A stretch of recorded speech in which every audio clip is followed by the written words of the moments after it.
আমার প্রিয় বন্ধুগণ, আসসালামু আলাইকুম। আশা করি সবাই ভালো আছেন। আজ আমি এমন একটা টপিক তুলে ধরতে চাইতেছি, আশা করি ভিডিওটা সবাই দেখবেন, কেউ স্কিপ করবেন না। দেখেন, পৃথিবীতে আল্লাহ তাআলা রাব্বুল আলামিন যা কিছু সৃষ্টি করেছেন সবকিছুর বা সবারই রিজিক দান করেছেন, আলহামদুলিল্লাহ। কিন্তু তাতে আমার কোনো কথা নেই। কথাটা হলো, আমরা যারা কৃষক আছি অনেক কষ্ট করে ফসল ফলাই, এক একটা বছর এক একটা মানে পরিস্থিতির সৃষ্টি হয়, এক একটা অভাব অনাটনের সৃষ্টি হয়, আর এক একটা সমস্যার সৃষ্টি হয়।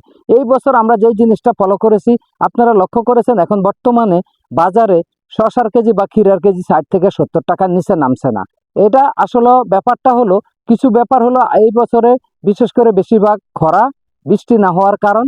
আর দ্বিতীয়টা হলো, বেশিরভাগ খরা হওয়ার কারণে, আপনার বৃষ্টি না হওয়ার কারণে পোকামাকড়ের সৃষ্টি হয়নি। পোকামাকড়ের সৃষ্টি না হওয়ার কারণে কোনো পশু পাখির খাদ্য সৃষ্টি হয়নি, খাদ্য তৈরি হয়নি, খাদ্য উৎপাদন হয়নি। তো যার কারণে বেশিরভাগ পশু পাখিরা এই খাদ্যটা নিবারণ করতে গিয়ে, এই খাদ্যটার চাহিদা মেটাতে গিয়ে আমাদের কৃষকের উপরে কিভাবে আক্রমণ করছে, কিভাবে এর প্রতি আমরা ক্ষতির সম্মুখীন হতেছি, এই জিনিসটা আপনাদেরকে দেখাইতেছি। দয়া করে একটু দেখেন, আমি আপনাদেরকে একটা জিনিস দেখাইতেছি। কাজ আপনারা দেখতে আছেন, এটা কিন্তু একটা আলুর জমি। এই আলু ক্ষেতটার মাঝে আমরা অনেক সময় লোকসান পোষানোর জন্য সাথী ফসল হিসাবে কিছু ফসল দিয়ে থাকি। সেই ফসলের হিসাবে আমরা এক এক সময় ভুট্টা দিয়ে থাকি, এক এক সময় আখ গেন্ডারি দিয়ে থাকি, এক এক সময় এক এক ফসল করে থাকি। তা আমরা আরেকটা ফসল ইদানিং কিছু বছর ধরে আমরা দিচ্ছি, সেটা হলো ক্ষীরা।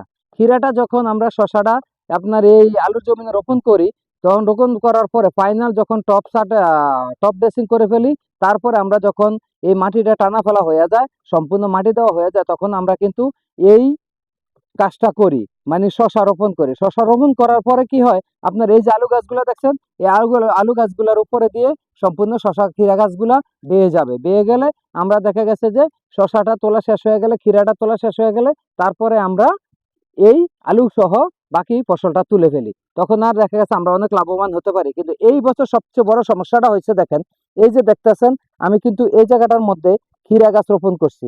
প্রত্যেকটা কান্দির ফেডে ফেডে কিন্তু ক্ষীরা গাছ রোপণ করেছি।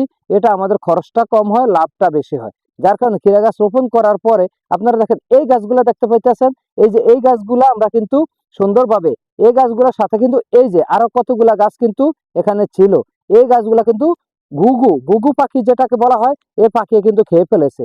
এই খেয়ে ফেলার কারণে আমরা কিন্তু এই যে গাছগুলো হইতেছে না। এই বছর শুরু থেকে, অগ্রহণ মাস থেকে এই বিপদটার সম্মুখীন হওয়ার কারণে যতই হরে দিয়ে রাখি, যতই দৌড়াই না কেন, এগুলা ফাঁক ফাইলি আইসা কিন্তু এই ক্ষীরা গাছগুলা উঠিয়ে ফেলে, খেয়ে ফেলে। খেয়ে ফেলার কারণে কিন্তু এই বছর ক্ষীরা গাছ হইতেছে না। না হওয়ার কারণে আপনার এই যে বাজারে ক্ষীরার সংকট হয়ে গেছে, যার কারণে অনেক দাম দিয়ে কিন্তু আপনারা ক্ষীরাগুলা কিনতে হইতেছে। তো আপনার ব্যাপারটা বুঝতে পারতেছেন। এই যে দেখেন, আমরা কি একটা বিপদের সম্মুখীন হইতেছি। আমরা মনে করি হয়তো এই বছরের জন্য হয়তো লাভের বছর ছিল, বৃষ্টিটা কম হয়েছে, আমাদের ফসলটা ভালো হইতো। কিন্তু আল্লাহ তাআলা রাব্বুল আলামিন আমাদের উপরে এমন এক গজব নাজিল করেছেন যে কোনো না কোনো উসিলা দিয়ে কিন্তু আমাদেরকে আমাদের নসিব থেকে এটা নিয়ে যাচ্ছে। কারণ আমাদের দেশে, দেশ দুনিয়ায় এখন জুলুম, অত্যাচার, ব্যভিচার বেড়ে গেছে, যার কারণে আমরা এই বিপদগুলোর সম্মুখীন হইতেছি। তো আপনারা ব্যাপারটা দেখলেন এবং আমাদের যে কি বিপদটা সেটাও দেখলেন। তো আশা করি ভিডিওটা দেখবেন এবং শেয়ার করে সবার মাঝে ছড়িয়ে দিবেন যে এই যে কৃষকরা একের পর এক বিপদ সম্মুখীন হচ্ছে, এই বিপদ থেকে আল্লাহ যেন আমাদেরকে রক্ষা করেন।